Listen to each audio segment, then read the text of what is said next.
दिल्ली से भुवनेश्वर, भुवनेश्वर से बहुत दूर एक देहाती गांव है वीर राजेंद्रपुर। गांव के चौक में बस से उतरते समय अपराह्न के 4 बज रहे थे। पेट में चूहे दौड़ रहे थे। कभी वह चौराहा सुनसान रहा करता था, लेकिन अब नाम मात्र के लिए एक छोटे से बाजार में तब्दील हो गया है। प्रबोध सड़क के किनारे एक छोटे से होटल में पहुंचे। होटल की दीवारें मिट्टी की था और छप्पर फूस का। जूठी पत्तल फेंकने के लिए दीवारों के दोनों ओर 2 बड़े गड्ढे बनाए गए थे। एक ही कमरे वाले होटल के अंदर लकड़ी का चूल्हा जल रहा था। होटल के बाहर के बरामदे की दीवार में बने ताक पर कुछ एल्यूमिनियम के गिलास रखे हुए थे। एक तरफ नाश्ता रखने के लिए दरवाजा विहीन लकड़ी की अलमारी खड़ी थी और दूसरी तरफ ग्राहकों के बैठने के लिए लकड़ी की एक बेंच पसरी हुई थी। बेंच पर कुछ लोग पहले से बैठे हुए थे। प्रबोध होटल में पहुंचकर बेंच पर बैठे और नाश्ते की फरमाइश की। होटल के मालिक ने एक अलग नजरिए से उन्हें निहारा और पूछा, दमालू, बड़ा इडली चीला है, क्या लेंगे? चीले की फरमाइश करके हाथ धोने के लिए प्रबोध बरामदे में आए। हाथ धोकर वे जब अपनी जगह लौटे तो देखा कि उनकी जगह को किसी और ने अख्तियार कर लिया था। होटल की बेंच में बैठने के लिए और जगह नहीं थी, इसलिए होटल के बरामदे में बनी सीमेंट की बेंच पर बैठे। कुछ देर बाद एक फटीचा आदमी आया और ताक पर रखे एक गिलास को धोकर प्रबोध से सटकर बैठ गया। वह शायद एक नियमित और परिचित ग्राहक था। उस आदमी के कुछ फरमाइश करने से पहले होटल वाला आकर उसके गिलास में चाय उंडेल कर चला गया। प्रबोध को पता चला कि अब भी भारत के गांवों में अस्पृश्यता का भेदभाव है। छोटी जातियों के लोगों को होटल के अंदर बैठकर चाय नाश्ता लेना मना है। कुछ देर बाद होटल वाले ने प्रबोध को पत्तल में चीला परोस दिया। जिस आदमी ने इसकी सीट को अख्तियार कर लिया था, उसके माथे पर चंदन का टीका सुशोभित हो रहा था। वे नाश्ता करने के लिए होटल में नहीं आए थे, वे तो अखबार पढ़ने के लिए आए थे। उनके हाव भाव से पता चल रहा था कि वे काफी बड़बोले हैं। बड़बोले लोग खाली मटके की तरह होते हैं, वे ज्यादा आवाज करते हैं। उनकी बातें नगाड़े की आवाज की तरह मीलों दूर फैल जाती हैं। इसलिए ऐसे लोग समाज को ज्यादा कलुषित करते हैं। अखबार के पन्नों को पलटने के बाद बड़बोले साहब ने एक बार प्रबोध की ओर जहरीली निगाह डालकर अपनी बगल में बैठने वालों को ज्ञान बांटना शुरू किया। दिन पर दिन इस धरती पर पाप और अधर्म बढ़ते जा रहे हैं। समाज में जाति और धर्म का पालन कोई नहीं कर रहा है। अपनी जाति और धर्म की सीमा में न रहकर लोग अधर्म के कार्य कर रहे हैं। इसलिए भगवान इंसानों को कोरोना महामारी जैसी सजा दे रहे हैं।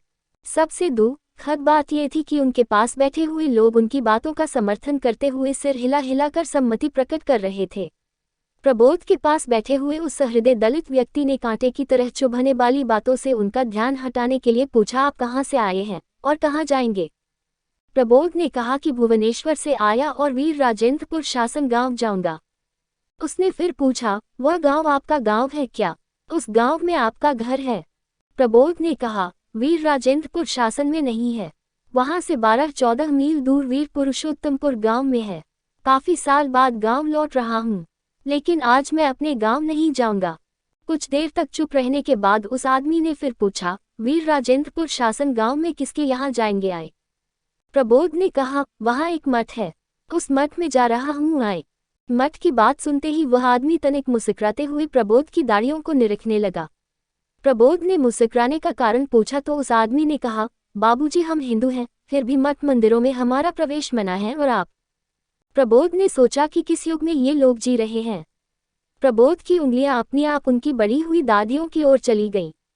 अपनी दादियों में उंगलियां फेरते हुए वे मन ही मन कह उठे, बेचारे लोग क्यों नहीं समझ पा रहे हैं कि दाढ़ी ज्ञान और शक्ति का प्रतीक है। लेकिन प्रबोध की दादियां जिस किस्म की थीं वह गांव वालों के लिए एक भिन्न धर्म का प्रतीक थीं। जिस देश में जाना है वहां का फल खाना है। दाढ़ी साफ किए बिना इस तरह की कई असुविधाओं का सामना करना पड़ेगा। इसलिए फौरन उन्होंने दाढ़ी बनवाने का निर्णय लिया। होटल वाले को नाश्ते के पैसे देकर वे सैलून ढूंढने लगे। संयोग से एक सैलून खुला था। दाढ़ी बनवाने की बात सुनते ही उनकी दाढ़ी को देखकर सैलून वाले ने पूछा, तुम कौन हो? मैं कौन हूँ? प्रबोध के लिए यह तत्वज्ञान से जुड़ा एक जटिल प्रश्न था। वे दुविधा में पड़ गए कि क्या उत्तर देंगे। अपनी वृत्ति के बारे में कहना क्या निहायत जरूरी है? फिर वो पूछेगा कि कौन सी नौकरी कर रहे हैं, तनख्वाह कितनी है, ऊपर से आमदनी कितनी है, हाकिम है या अधीनस्थ कर्मचारी, आदि आदि। नहीं, उस आदमी के पूछने का मतलब वह नहीं था। उनके पूछने का मतलब ये जानना था कि प्रबोध हिंदू, ईसाई या मुसलमान है।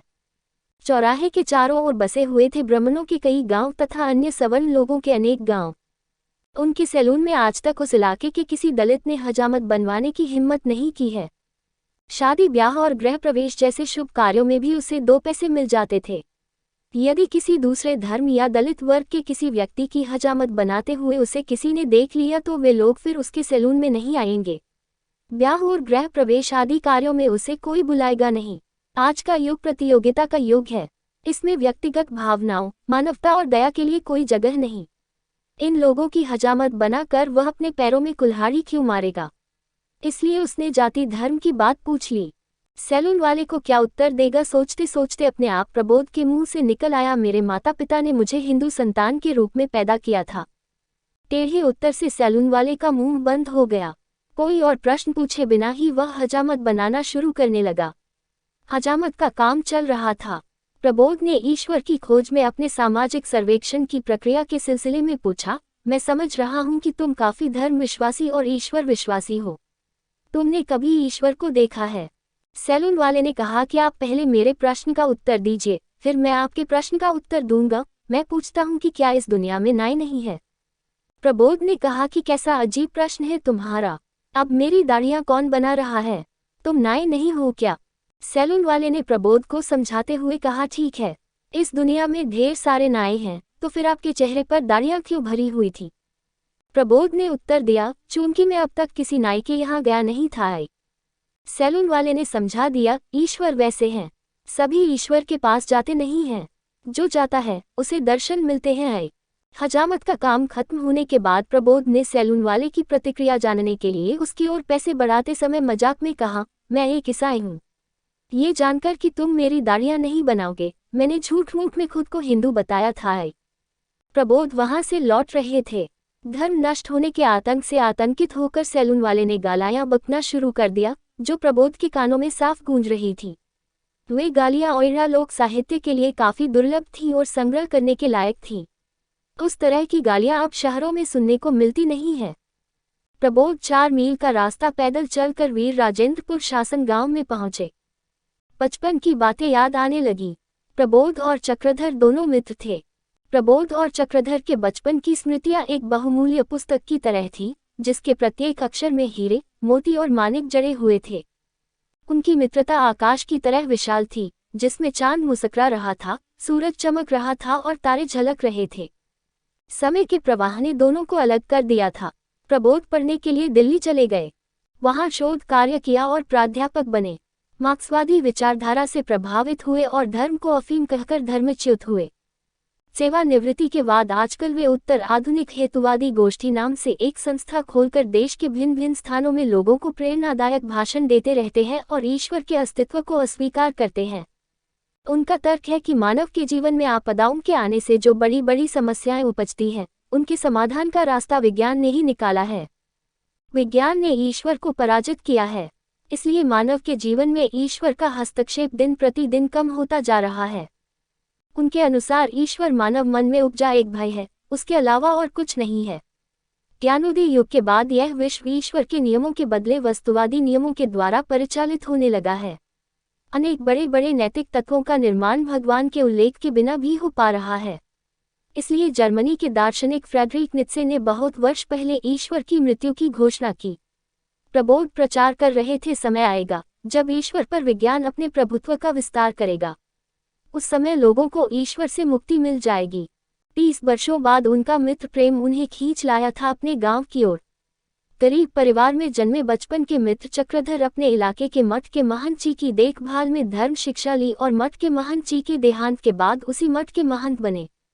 संयोग से प्रबोध और चक्रधर दोनों अविवाहित थे। पिछले कई वर्षों से दोनों मिले नहीं थे। खेतों की हरियाली के बीच बनी गांव की कच्ची सड़क से होकर जब प्रबोध गांव पहुंचे, तब शाम ढलने को थी। गांव की सड़क का दृश्य कुछ निराला था। गांव के कुछ युवक तालाब के तट पर बैठकर, तो कुछ बरगद के पेड़ के नीचे बने चबूतरे पर बैठकर मोबाइल में आंखें गड़कर अपने अपने मनोरंजन कार्यक्रम में मशगूल थे। औरतें बगल में मटका लिए कुएं से पानी भरकर ला रही थीं। कुछ औरतें तुलसी के बिरवे के पास सांझ बाती दे रही थीं। किसान खेत से लौट रहे थे। छोटे छोटे बच्चे अपने अपने घर के सामने सड़क पर खेल रहे थे। गोधूली की बेला में गायों का झुंड घर लौट रहा था और उनके खुर के आघात से उड़ने वाली धूल आकाश में फैल रही थी। दुनिया कहाँ से कहाँ पहुँच गई है, पर गांव जैसा का तैसा पड़ा हुआ है। लोगों के पारंपरिक विश्वासों में भी कोई बदलाव नहीं आया है। प्रबोध को लगा कि वे इंडिया से आकर भारत में प्रवेश कर रहे हैं। मठ के अहाते में पहुंचते ही मठ के मठाधीश और सखा चक्रधर ने गले लगाकर प्रबोध का स्वागत किया। मठ के परिवेश और उसके सौंदर्य को देखकर प्रबोध विमोहित हो उठे। संध्या के दीपों से मठ सुशोभित हो रहा था। सुगंधित धूप से मठ का हर कोना महक रहा था। भक्त सुरीली आवाज में भक्ति के गीत गा रहे थे। लग रहा था कि मठ कोई शांति का दूत हो। चक्रधर ने मित्र प्रबोध के विश्राम के लिए मठ के दाहिनी ओर एक सुंदर कमरा दिखाया। वहां वे काफी खुश नजर आ रहे थे। इतनी खुशी उन्हें अपने जीवन में कभी नहीं मिली थी। कुछ दिन वहां ठहरने के बाद एक दिन प्रबोध ने अपने मित्र से भुवनेश्वर लौट जाने की इच्छा प्रकट की। लौटने का दिन तय हुआ। यद्यपि अपने गांव में उनके पूर्वजों की कोई खास संपत्ति नहीं थी या किसी कोई पारिवारिक संपर्क नहीं था, फिर भी लौटने से पहले वे एक बार गांव घूम आने के लिए चले गए। गांव से जिस दिन लौटे उसी दिन कोरोना की दूसरी लहर के कारण अचानक सरकार ने लॉकडाउन की घोषणा की। लौटने का कोई उपाय नहीं था, इसलिए प्रबोध वहां कुछ दिन और रहने के लिए मजबूर हुए। उसके अगले दिन से रोज मन को विचलित करने वाले कोरोना के हृदय विदारक समाचार आने लगे। मन को हल्का बनाने के लिए वे प्रतिदिन आसपास के प्राकृतिक परिवेश का आनंद लेने लगे। बेल, नीम, अश्वत्थ, बरगद, आम, कटहल, अमरूद आदि कई प्रकार के पेड़ भरे हुए थे पास के पहाड़ में।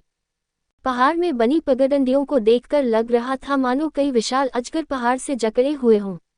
पहाड़ की गुफा से झरने वाली निर्झरनी मन को मोह रही थी। निर्झरनी कल कल निनाद करते हुए सुंदर गीत गा रही थी। कोयल, हल्दी वसंत, दमकौवा आदि पक्षियों का कलरव काफी सुमधुर था। निर्झरनी नीचे की ओर बह रही थी। नीचे गिरने के बावजूद उसका सौंदर्य कम नहीं हो रहा था। सौंदर्य से आंखें भर जाती थीं और मन मुग्ध हो रहा था। उस तरफ पहाड़, इस तरफ निर्झरनी और बीच में वीर राजेंद्रपुर गांव। कितना सुंदर है उसका नाम। एक दिन प्रबोध पहाड़ की ऊंचाई तक चढ़कर थके मांदे लौट थे। रात को भोजन समाप्त करके शीघ्र सोने के लिए जा रहे थे। चारों तरफ गहरा सन्नाटा छाया हुआ था। दीवार पर टंगी हुई घड़ी की टिक टिक आवाज से सन्नाटा हौले हौले टूट रहा था। घड़ी में 11:30 बज रहे थे। नींद का आवाहन करते हुए के लिए वे बार बार करवट बदल रहे थे। फिर भी आती हुई नींद 3 बार टूट चुकी थी। पहली बार उल्लू की हू हू हू की आवाज से, दूसरी बार कुत्तों के भौंकने के कारण और तीसरी बार गांव के पहरेदार की होशियार होशियार की पुकार से। वे बचपन से ही सुनते आए हैं कि उल्लू का आवाज करना और कुत्तों का भौंकना दोनों ही अशुभ सूचक और अपशगुन के संकेत हैं। तथापि ये धारणा जनश्रुति, परंपरा और विश्वास पर आधारित है। इसमें विज्ञान को ढूंढना टेढ़ी खीर है। इसे अंधविश्वास के रूप में लिया जाता है।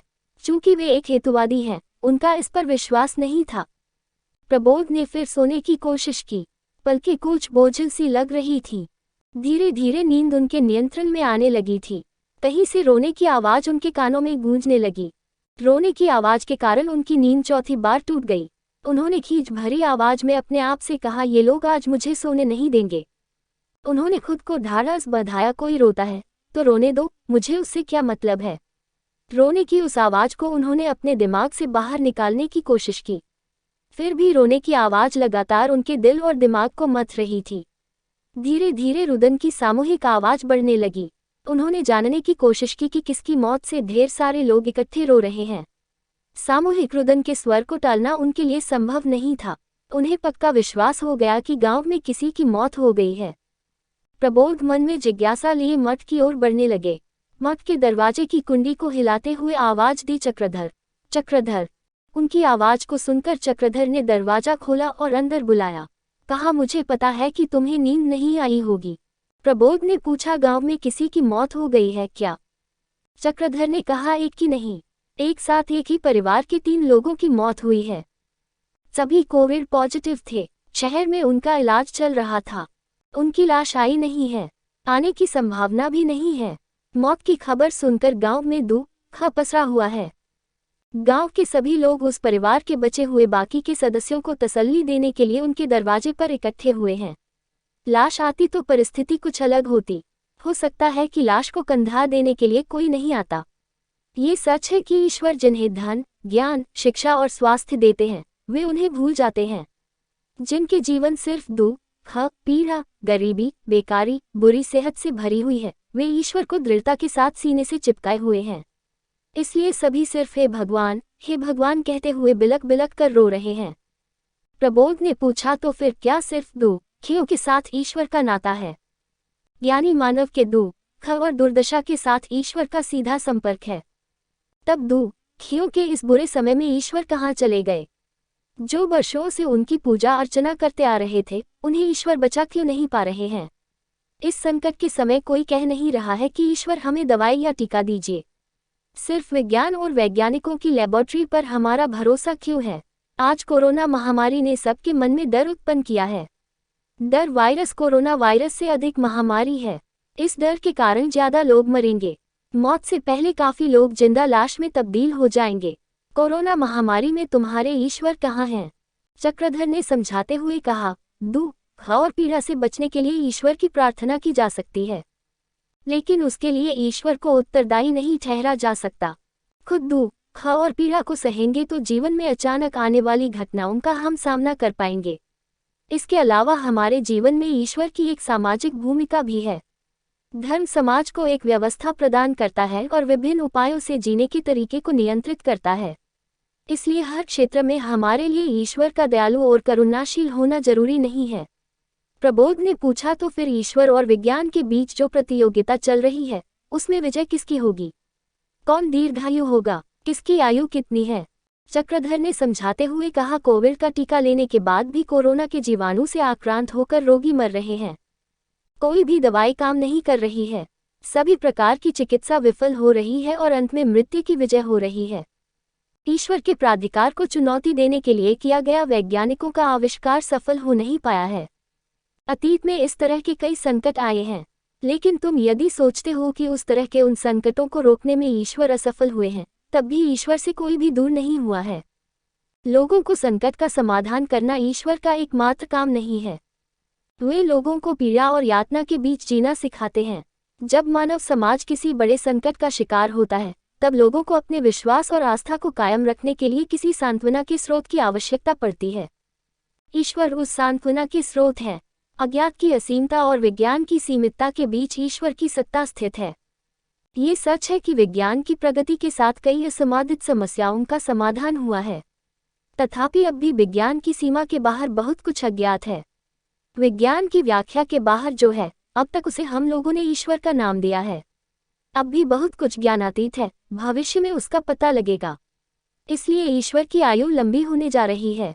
आजकल कोरोना महामारी के समय ईश्वर और ज्यादा शक्तिशाली आर होने जा रहे हैं, क्योंकि विज्ञान इस विषय में पहले से सूचना देने, रोग के कारण को जानने और उसका निराकरण करने में विफल हुआ है। एक लंबा और बड़ा भाषण सुनने के बाद प्रबोध ने कहा, मैं तुम्हारी बात मानता हूँ। विज्ञान विफल हुआ है, इसलिए ईश्वर की आयु लंबी होने जा रही है। ये भी ठीक है, पर ईश्वर कौन है? ईश्वर रहते कहाँ हैं? चक्रधर ने समझाते हुए कहा, इस धरती के सभी प्राणियों में ईश्वर विद्यमान है। फूल में खुशबू है, लेकिन हम उस खुशबू को देख नहीं पाते हैं। हम उसे सिर्फ अनुभव करते हैं। ठीक उसी तरह हमारे अंदर ईश्वर है। हम चाहेंगे तो अनुभव कर सकते हैं। राम, कृष्ण, बुद्ध, महावीर और ईसा मसीह हमारे ईश्वर हैं। उन्हें भी ईश्वर ने ही बनाया है। उनके उत्तम कर्म के कारण हमने उन्हें ईश्वर के रूप में स्वीकार किया और स्वीकृति दी। ईश्वर की प्रतियोगिता से निर्मल बाबा, आशाराम बापू और राम रहीम बहिष्कृत किए गए। जिनके कर्म ईश्वर के आदर्श जैसे हैं, उन्हें ईश्वर के रूप में स्वीकृति मिली। जिनमें क्रोध, लोभ, मोह, माया, ईर्ष्या, हिंसा, दुष्कर्म नहीं है, जिनके मन में मानव के लिए पीड़ा है, जो संकट से मानव जाति का उद्धार करते हैं, जिन्होंने मानव सेवा को जीवन का व्रत बना लिया है, जो सत्य के पुजारी हैं, जिनमें सारे ईश्वरीय गुण हैं, वे ईश्वर की स्थिति में पहुंच गए हैं। इसलिए ईश्वर एक स्थिति और आदर्श है। ईश्वर का निवास सब में है। ऐसे व्यक्ति जीवित ईश्वर हैं। विज्ञान की सीमा के बाहर जो कुछ अज्ञात है, वह अदृश्य ईश्वर है। भविष्य में ऐसी घटनाएं अचानक घटित होंगी, जिनके बारे में विज्ञान कुछ जान नहीं सकता। इसलिए ईश्वर की आयु लंबी होने जा रही है। ईश्वर दीर्घायु बनने जा रहे हैं।